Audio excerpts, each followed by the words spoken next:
It's time for another Chaos Galaxy TCG deck profile. Today I have a really interesting and I think really strong one. It is Combiner Control Rokah. So let's get right into it. Oh. The key card sorted for this deck is Gehenna.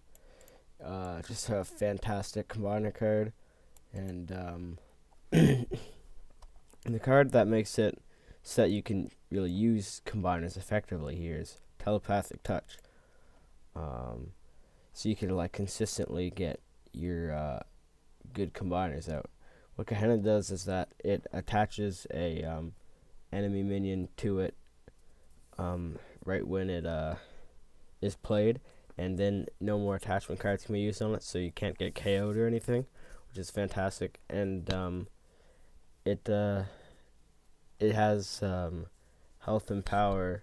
It gains health and power for all the attached creatures on it. And when a Sindel creature dies, instead it gets attached. Or sorry, a Sindel creature dies, it gets attached to Gehenna's Touch.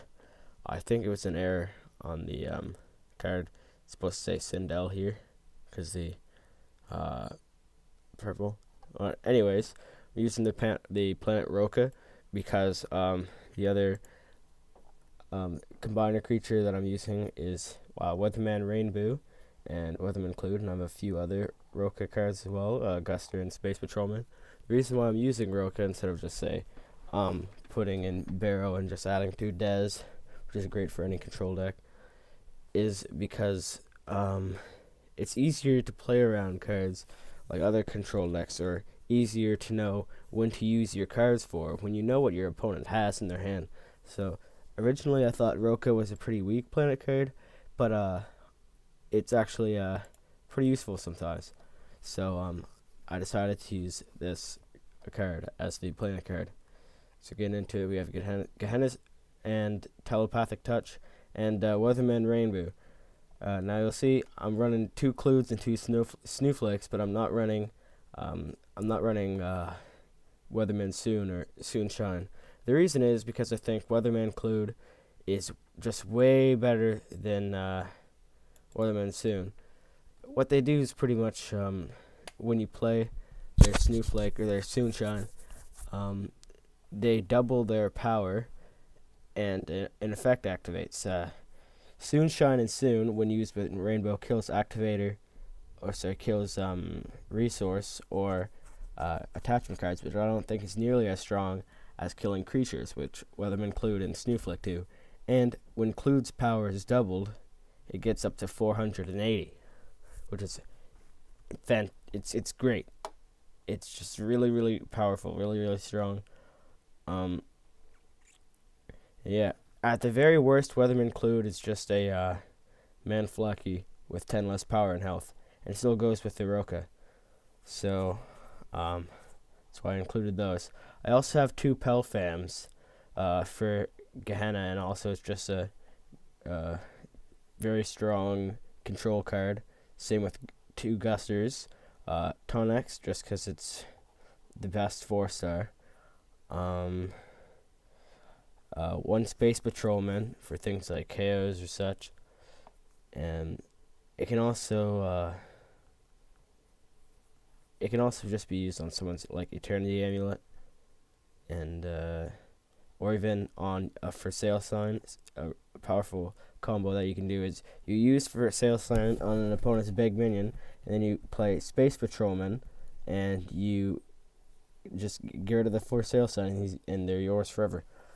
I'm using warphole territory because any creature with 5 or more stars can't attack really when this is on the field, and your big guys are your combiners, and they don't have any stars.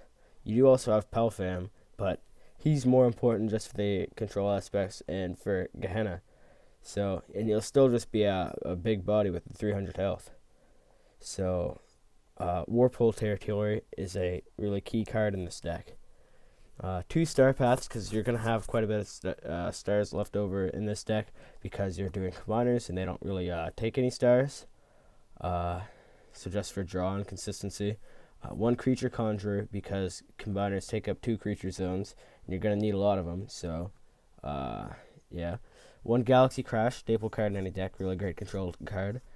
Phantom Matter, just a really good card. Beast of the Black Hole, control.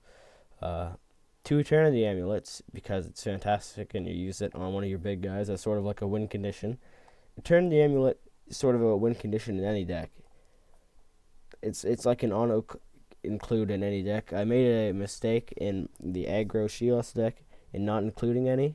I would probably switch out the Laving Holes for it. And 2 Erratic Voids, just for like protecting your minions, killing your opponent's minions. Your opponent will not have like any minions. Gehenna steals them and adds it to itself. Rainbow, when killing Clues and Snowflakes in your hand, you destroy them. Pelfam returns them back to their hand. Your Guster and your Slush Infestation, they take up zones and things, so your opponent has to pay a lot to get them out. Your For Sale sign takes them from them. I mean, your opponent is really not going to have like any minions in Erratic Void too to kill them.